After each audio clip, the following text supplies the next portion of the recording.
ring. It's like a ring point, light. on point this morning. Hey, yo, good morning, everybody. Welcome to another episode of Midlife Muscle Strength podcast. I'm Mickey Kilmartin with JP Wioncek. It's been a minute. We've had some vacations and cancellations and all kinds of other things, but we're back, baby, for some spring fun. Back in it. I don't want to hear about how nice it is down there because I'm sure it's 75 and sunny and the grass is green. It's going to be 44 and rainy this morning here in good old New Hampshire, so we're just going to live with it. Yeah, we're freezing out this morning at 60. Oh, yeah. Is your yard looking saucy? Is it looking good? It is. Everything's very green. Even though we haven't got any rain, so I think it's just a spring green, yeah. Yeah, just so green. Quick update on your training and what's going on. You just getting into your summer shred for the beach or what? Yeah, we're shredding it up. I'm back on the barbell work. Okay.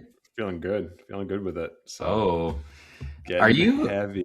I was gonna say, so you're going heavy. I was about to ask, are you going heavy, or are you just sort of, just moving the barbell? I'm building up to it, but like keeping the reps like 4 to 6.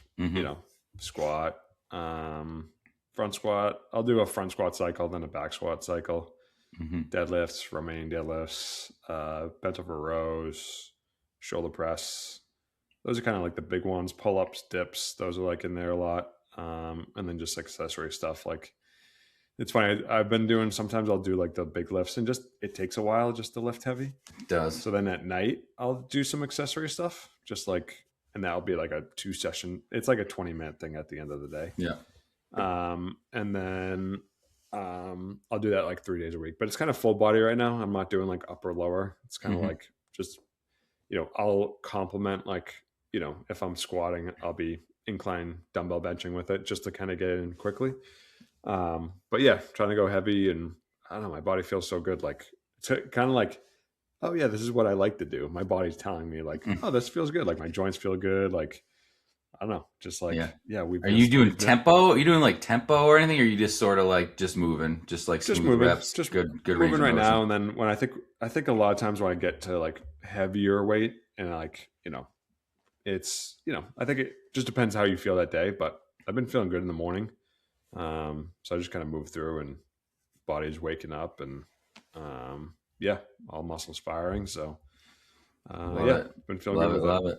I am currently in old man soccer season, so it's just maintenance mode right now. I'm doing like 3 full body days / I'm in the middle of my Murph prep, which is coming up in like 3 weeks. So I've been working that in there. I feel like that's a good compliment with each other though. Like, yeah, it is. And like, I get a little nervous because like the soccer's happening and the Murph prep is happening. And, there's a decent amount of volume with Murph that I'm not normally hitting that kind of volume. Like I don't do CrossFit, quote unquote, most of the year, but because it's so basic, right? It's just squats, push-ups, pull-ups.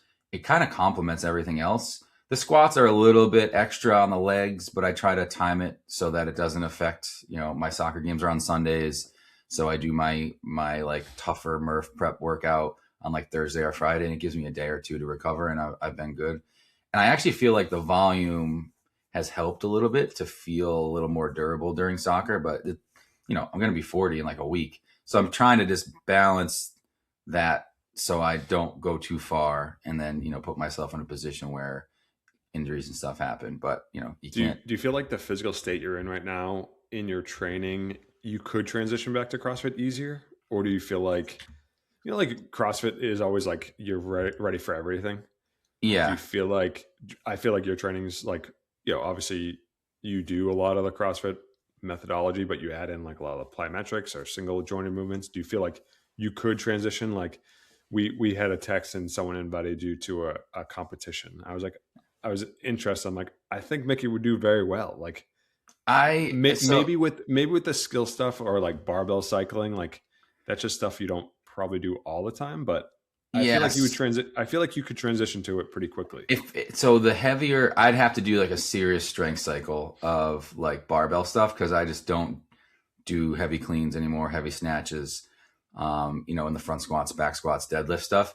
If I could do that for like, if you gave me 8 to 12 weeks of like a heavy lean in the barbell stuff, I'd feel really good about everything else. Like I can still handstand walk and do the gymnastic stuff. My capacity is pretty good. I'd also have to do a pretty heavy dose of like the mixed modal, like real CrossFit, where it's like you mix a barbell and a gymnastics movement and a machine and kind of hammer those pretty hard. But like the base is all there. Like my strength feels really good. I feel like 4 weeks you'd be fine. Like you could go and put a good showing on. I think the barbell would be the barbell I'd be worried about, like, because snatching heavy, like if it was like a heavy, Olympic lift, I'd be like, all right, that's going to be a damage control because I'm not going to do well on that work on that. Yeah, I just feel like you wouldn't obviously win that one, but like it's not like you're going to be like, oh wow, like he can't snatch. No, yeah, like this, like I can snatch. Right? I could go down into the garage right now and do like, work up to something like 185 or 205. And then at that point, I'd be like, all right, it's going to be, I need to now like stop because I'm going to hurt myself or something. But like the skill set's there. Like I haven't forgotten how to like move the barbell, but I feel like you're with the plyometrics and like there is a transition over to like, I don't think you'd be that far off. It'd be interesting.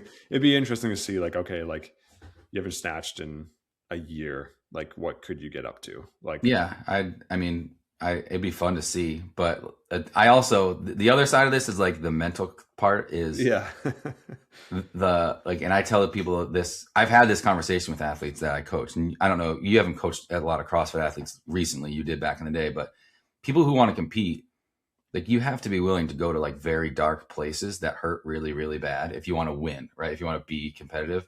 And I'd have to like retrain that pretty hard because I have not gone to the like rolling around on the floor levels in a long time.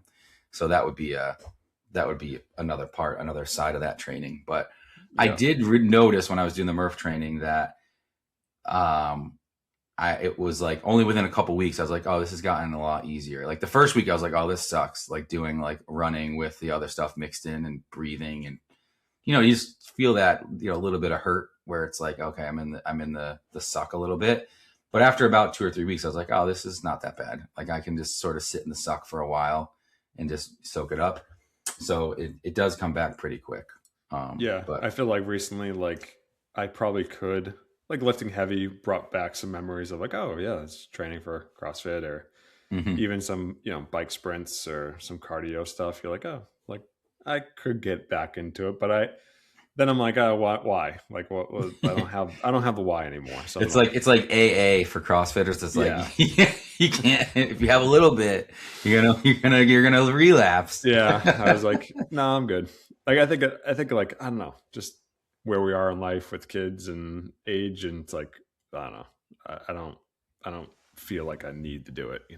No, yeah. So I never say never to things, but I'm really not interested right now. I'm having fun with the soccer and the plyos and all that stuff.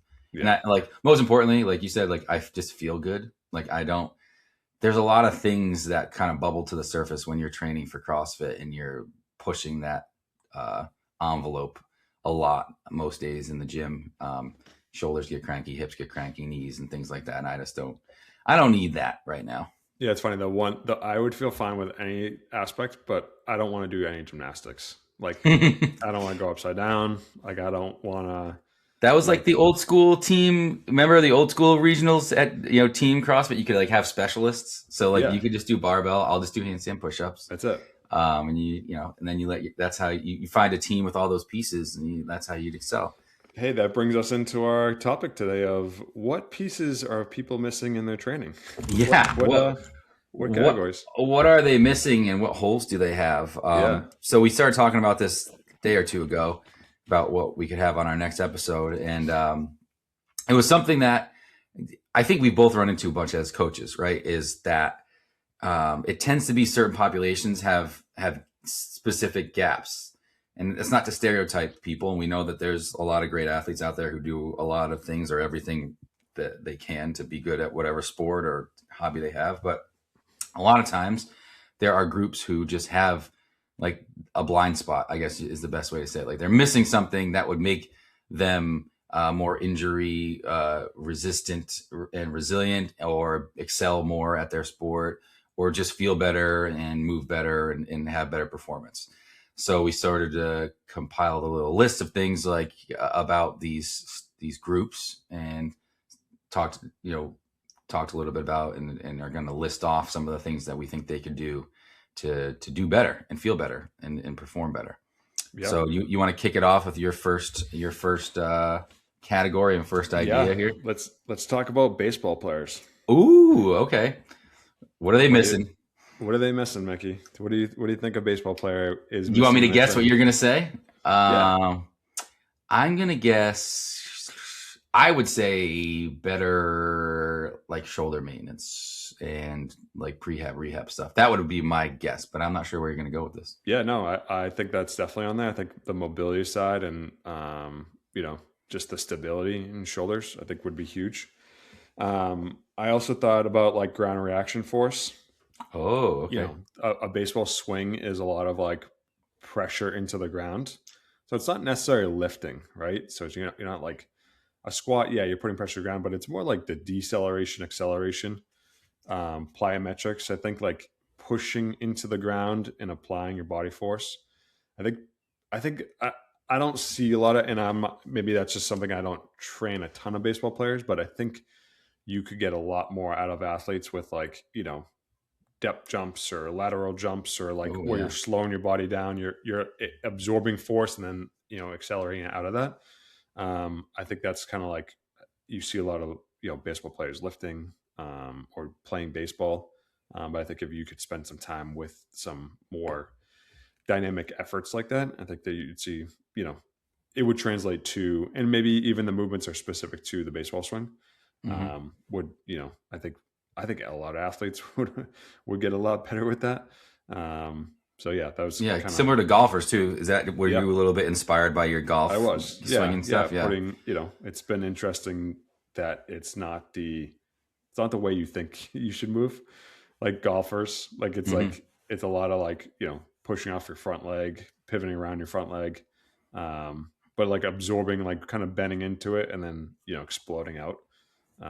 So it's been cool to kind of work on those, explosive efforts. But it's a lot of like you're absorbing force and then pushing through the ground to get that going. So so I feel like that's like a double. Like you could say that's for baseball and for golf. Like even like golf hobbyists. Like you talk to somebody who's just a golfer on the weekends and they're trying to figure out how to get their drive to be 20 yards longer or whatever. And you add a little small thing into them working out their workout regimen they already have. They're going to be blasting the ball farther. Huge. And then one other thing I thought, and this probably translates to a lot of sports, but I think like cognitive training for baseball players, because you're making a decision so quickly that like you should be working on like decision making training. And I think like I've seen it at like IMG Academy where they have like a wall and you have to like touch certain lights and like certain patterns in a training, like your brain, which I think a lot of athletes like, not to get like, I don't have a ton of experience with it, but I think like reaction force or reaction time, decision making, like NFL like players, I know like they have like VR glasses and they'll almost like see the play coming and they have to make decisions quickly. So like by more times you're trying to make decisions with like an AI, like, team in front of you, you have to kind of, pick which route to pass to or make decisions really quickly. I think like, if you're in a sport with a split second reaction, I think you need to be like training your brain. Yeah, that's a great one because baseball is so situational, right? So it's like the ball gets hit to you, you're at shortstop and there's a man on first and third. Like you don't have time to catch the ball and then be like, all right, what's next? Like you kind of have to react within like milliseconds to make the play. Otherwise the play's over and you've lost the opportunity. So the decision-making thing, that's actually I didn't even think about that, but that's a cool one too. That's really, I don't want to say easily trainable, but like you don't need to go to a gym even to do that. You could do that at home, like in your living room, like and there's all kinds of cool cognitive little things you can do with your phone or other stuff that doesn't take a lot of equipment. Yeah, for like lacrosse, we had like, obviously my position was face off, so you had to react to a whistle. So like just anything that was like whistle react. Like I did like cup stacking just for like a reaction, quick movement with your hands, back down, or like the game Bop It. I played Bop It a lot. which is JP, I'm just like, picturing JP in his lacrosse stuff with his lacrosse gloves on, playing yeah, Bop It. helmet on. But like you just hear a noise, and it could be a whistle or any noise, and you're reacting to it. So like as long as you kind of, and those two things, like those couple things I did, like outside of just like hammering playing, was like huge for me just to develop those skills and like those neurological pathways. I love So that. yeah, I think you can apply it, and I think it's cool that a lot of top teams are applying that now, Hmm. whether that's through AI or VR glasses. But it's cool to see like IMG Academy, like they have a whole mind gym where they just do decision making for their sports. So That's cool. And it has the best part too is it has a low physical cost, but a high benefit. So it's like your recovery from that. There's like zero, like physically, it doesn't really impact you, but mentally it's great, right? So it's not going to take away from your performance per se if you have to go exert yourself. yep. All right, I'm going to pick on a group here, and we might get some, some hate mail. Runners of all kinds. Your blind spot. Almost every time I worked with runners, they are so afraid to lift weights. They're like, no, strength work, I can't. And now I'm not talking about elite 2-hour marathon runners. However, if you're one of those, I know for a fact that a lot of them do strength work. I've seen some programs as I've done my research over the years. But strength work is incredibly important for runners, for injury prevention. We know you can't prevent injuries like outright. That's just not possible. But to help your body be more resilient, right? You're going to have stronger ligaments, better bone density, more muscle, better, force into the ground when you're running, because all running is just a series of millions and millions of little jumps. So if you have stronger legs, those jumps get easier. So strength work, and also I'm going to tie two in. I'm kind of cheating, but jumping and plyometric work as well. They've done studies on runners who did plyometrics and then runners who didn't, and they found that the runners who did plyometric work were much more efficient and much more their performance improved over those who did not, based off of what they did in the gym with plyometric jumping, like depth jumps and pogos and things like that. So strength work and plyometrics is a huge gap, I think, for a lot of runners. And all the runners I've ever worked with, when we intelligently add in lifting, like you're not lifting like a power lifter, they always talk about how they feel better. Like their knees feel better, their hips feel better, low backs feel better, because they've, kind of, ignored the strength stuff and just been running and beating their body up and not really trying to build up especially their lower body to deal with the grind of the miles they're putting on it. Yeah, I think it's funny. Like runners think lifting is like bicep curls and like deadlifts, or like I don't know what they think lifting is. Yeah, they think of like Ronnie Coleman. It's like yeah, they're like squatting 800 pounds. They're like, I don't want to. That's not going to help me run.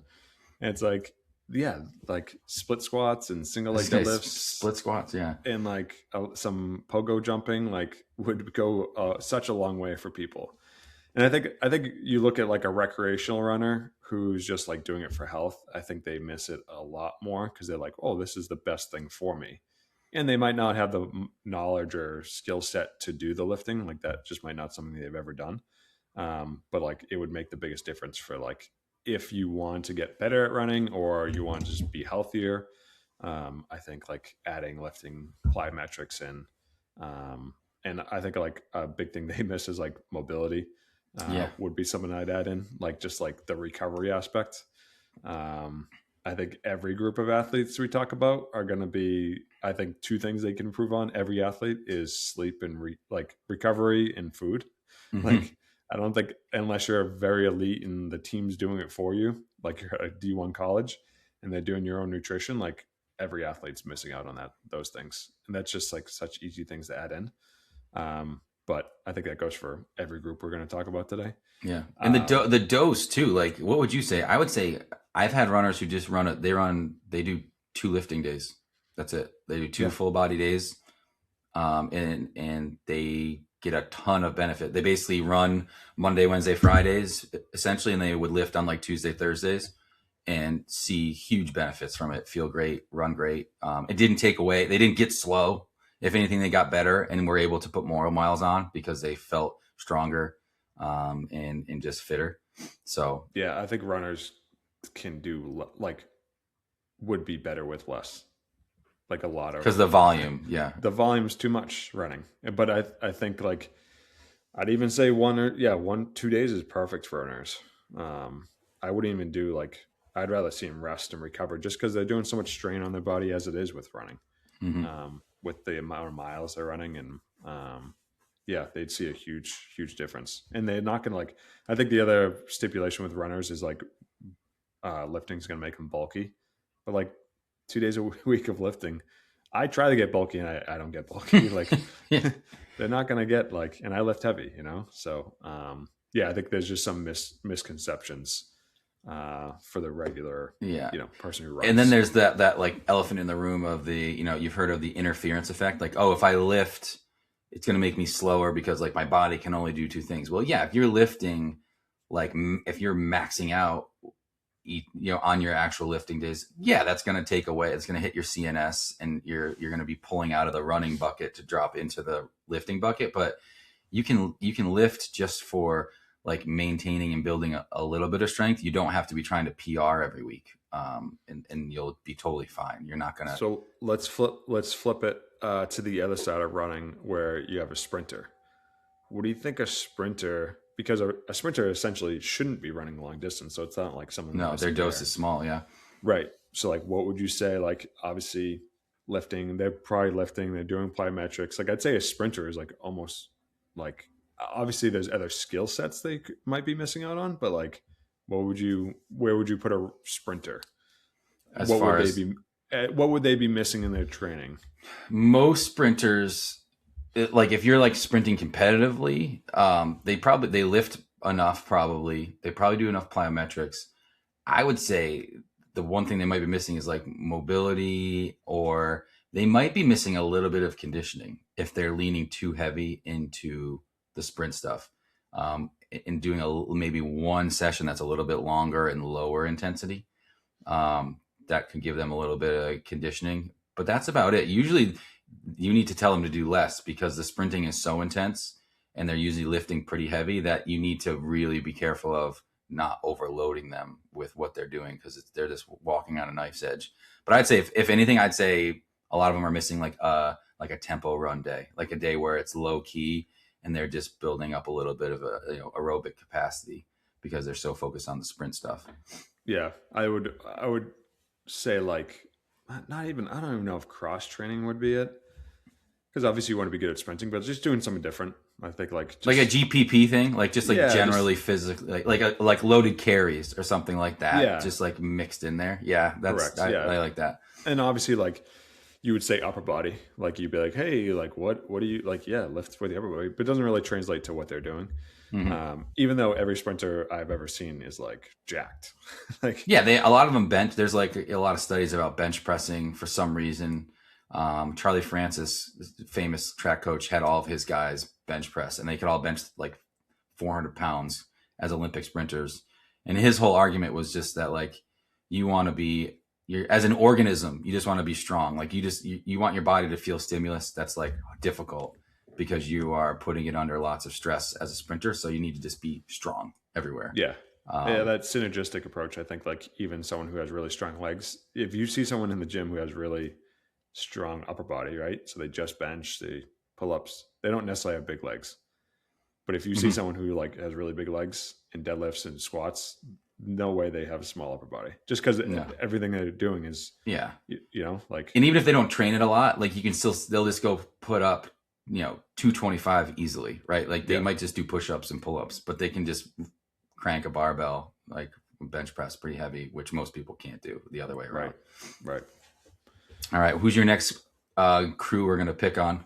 Gymnastics. Oh, gymnasts. Oh, baby. I love it. All right. Yeah. What are they missing? I think women gymnasts miss a lot of upper body, because a lot of them is like a stacked, like there's not a ton of like, you see the guys who have like the rings, like I think the guys are a little bit closer. They're missing some things too, but I think like women gymnasts need upper body strength, and maybe they like do the rope climbs and everything like that. Their events don't necessarily like demand it. But I think like watching my daughter in gymnastics and seeing the other age groups, I feel like they're missing out on like upper body strength. Obviously they're doing like, backflips and like they're pressing through their arms. I Like, was gonna say, but not a lot of pulling. They don't do as much pulling, right, as the males. yeah. So like, I think like pushing, they do a lot of stability things. But like, I just think girls would be much more beneficial for, just upper body lifting in general. I think they're getting a lot of like dynamic effort with their legs, like load and exploding off the ground. But I think you can always improve on that as well. But it kind of they almost have like skewed towards the plyometric side, like adding some lifting in for them. Lower body, just I think like injury prevention, you see that a lot, like just, overuse. I think if you get stronger in your joints and ligaments, they almost need like more time under tension rather than like explosive efforts. I think that would translate to like men's gymnastics as well. Yeah.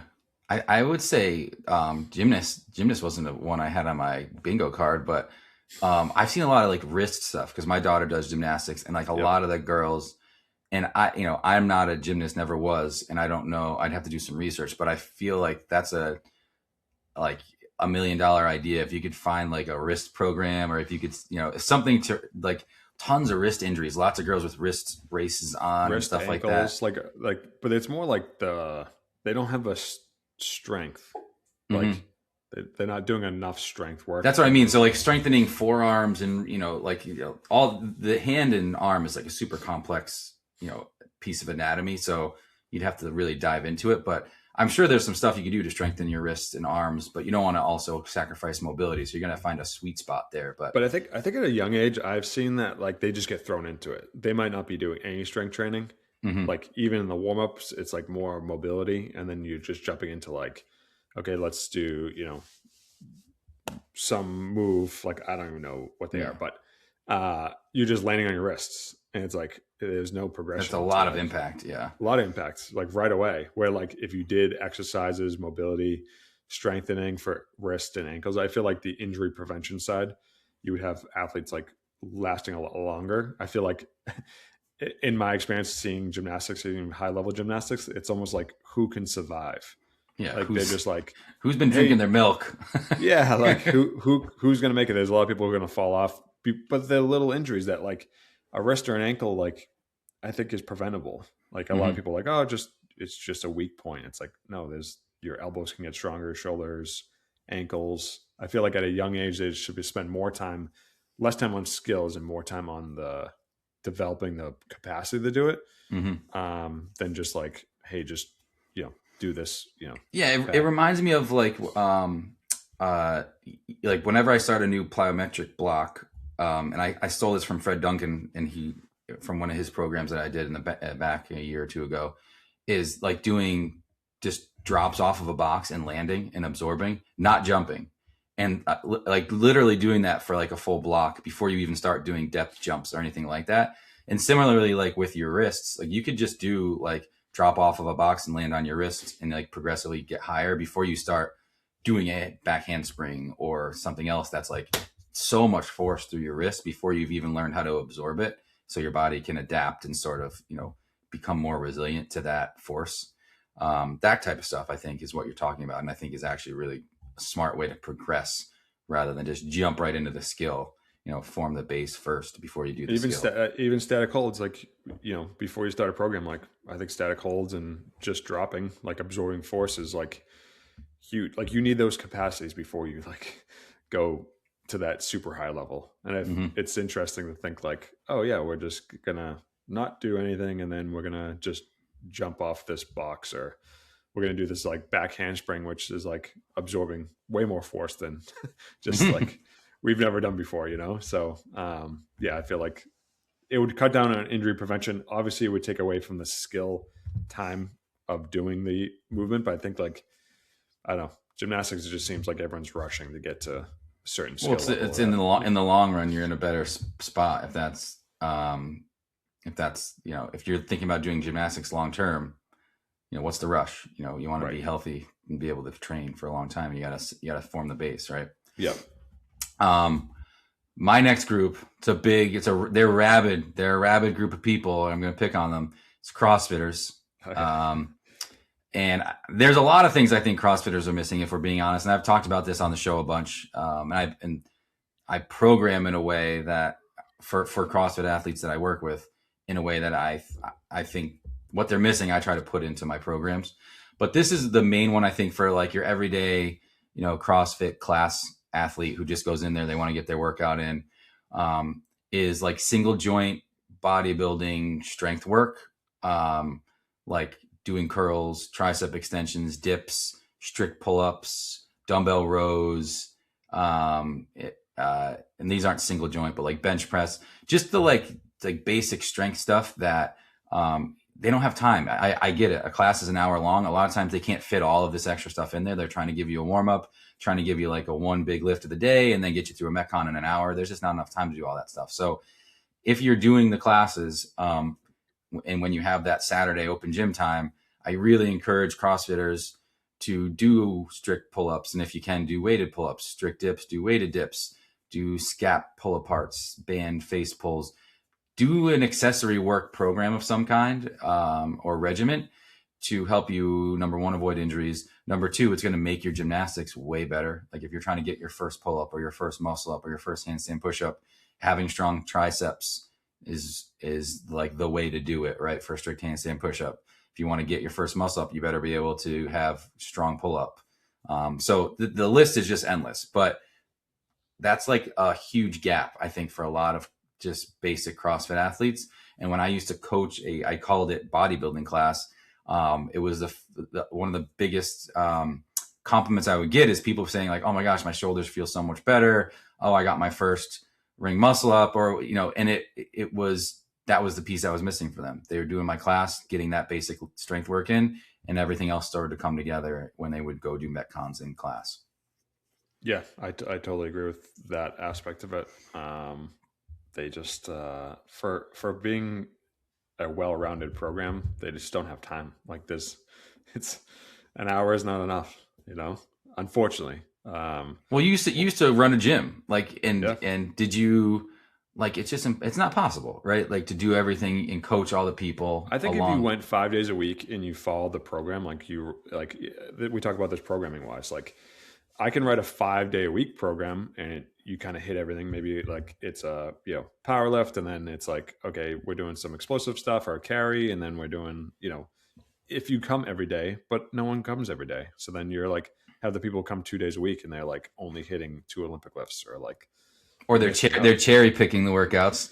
Yeah. So then they're like not going to the cardio day. And then, so it's like, it's easy to program for someone individually because you're like, hey, how many days a week? You work out 4 days a week. Great. Here's a well-rounded program. I think that's much more beneficial than like a class, which is like, it's not on your schedule. It's like, obviously you try to like plan, okay, Monday, Wednesday, Friday has to be more well-rounded because that's probably what most people are doing. Or maybe people only come Tuesday, Thursday, Saturday. Whatever the day it was, I think it's difficult to be, you have to take accountability as a member or as a, an athlete. Like, hey, I want to be hitting my well-rounded program. And the class is sometimes not, is if it's well-rounded if you come every day, but if you're cherry picking or have a limited schedule, you have to add those, add the mobility class in or add the, I think the bodybuilding classes, like people miss a lot of that. And that's like kind of the basics. People don't want to do like CrossFit's kind of flashy, which I think people like, but it's like the basics is where you get strong, Mm-hmm. like the single jointed movements, the stability work, all those movements you said, like that's where you need to start with rather than like, okay, let's learn how to do a power clean. Mm-hmm. Especially even for like an on-ramp. It was interesting. Like everyone comes from a different athletic background. Some people were great. Like, hey, you're an athlete. You've been an athlete the last 10 years. Like let's learn how to do it clean. But like, if you go off the couch, like you're probably going to get more out of just doing like some goblet squats and single arm bench press. Like that's kind of where you need to be. So, yeah, just meeting people where they are, I think is kind of tough. I think they just throw everyone in. But yeah, I mean, everything has a lack, but for saying you're well-rounded, it's kind of tough to do all of it you I know. also think some of the mentality of CrossFitters is like they don't. It's different from runners. Like runners are like almost afraid of lifting because they don't want it to hurt their performance. CrossFitters are like, I don't need that kind of lifting because I do CrossFit, but really they need it just as badly, or if not more, because it's gonna help them. But they're like, oh, I just did Fran. I don't need what are dumbbell rows and tricep extensions. Pfft, like who needs that, right? I just got wrecked by Fran. But it's like, no, you want to make thrusters easier. You're pressing it over your head, so you want stronger press, right? Go do your tricep extensions and you know Z presses, seated on the floor, that kind of stuff. Because I feel like that's where the blind spot is, and that was my blind spot for a while. I came from like a bodybuilding, just working out like gym rat, and I came into CrossFit, and a lot of stuff was really easy because I had that baseline of strength. But then I sort of lost that a few years in because I was just doing CrossFit and I was so laser focused on CrossFit. When I went back and found that is when I like had a second wind and like felt better when I was competing. Yeah, I definitely agree with that. It's like CrossFitters do that. Just I don't know. They think it's like beneath them, and I was like that as well. Like I was like, oh, I'm not gonna do the powerlifting movements. Like I'm not gonna squat, bench, deadlift. I'm gonna do cleans and jerks and snatches. Like but it's not like those other things would help me with those. Like it's kind of wherever you need the assistance, you know. Um, but yeah, it's interesting. What about one last? We'll do one last one. What about HYROX? Oh no, I was hoping that you weren't going to bring up those devils. No, I'm just kidding. Oh man, HYROX. Well, do you have one for HYROX? Because I have one that I'll share after you. You said first. it. You brought them up first. So kind of similar to runners. I think HYROX athletes do strength train.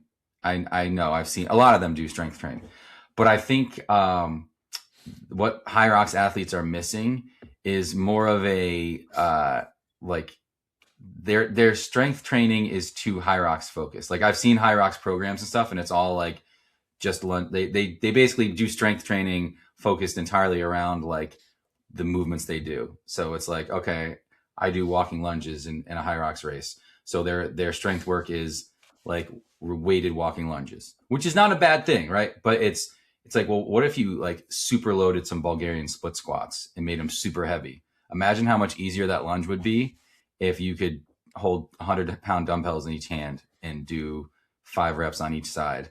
And then you have that dinky little sandbag on your back for the workout. At the actual HYROX workout, it's going to feel like nothing, right? So I think that they are too specialized, kind of similar to CrossFitters in a little bit of a way, where they're just training for the race. So they're doing like tons of wall balls.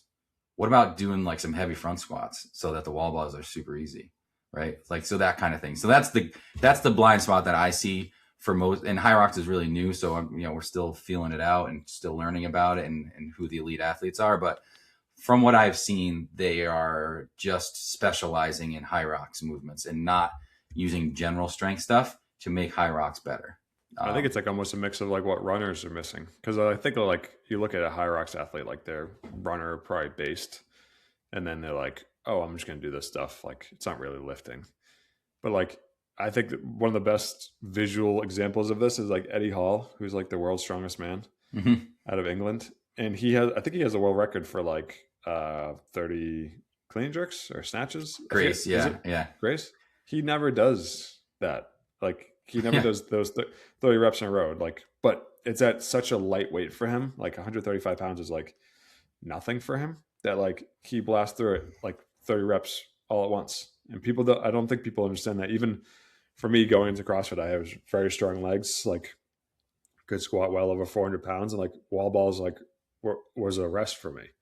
Like I'm like, oh, this is like a piece of cake. Like I don't even 50 wall balls, 100 wall balls was like, oh, like 20 pounds. What is that? 20 pounds is like 5% of your squat.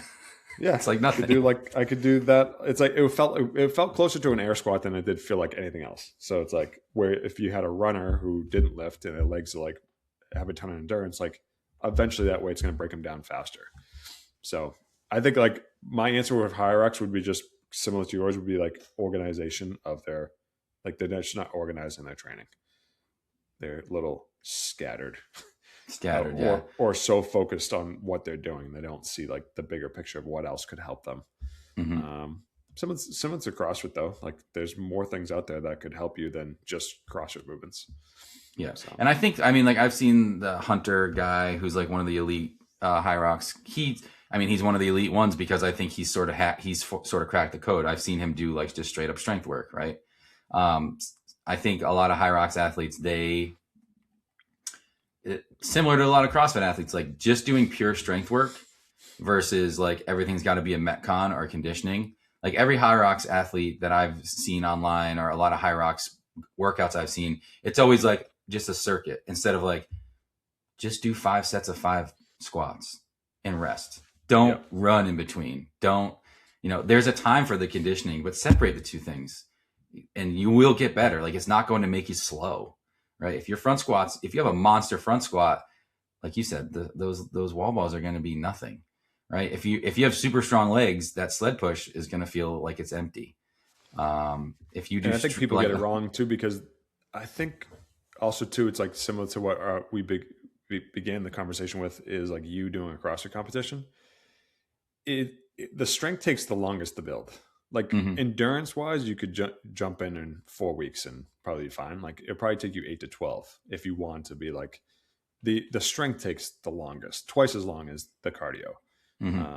I could get in cardio shape in very short amount of time, hammering cardio, but I'm not going to get the strength stuff. Is like, oh, I need 4 to 6 months to get stronger.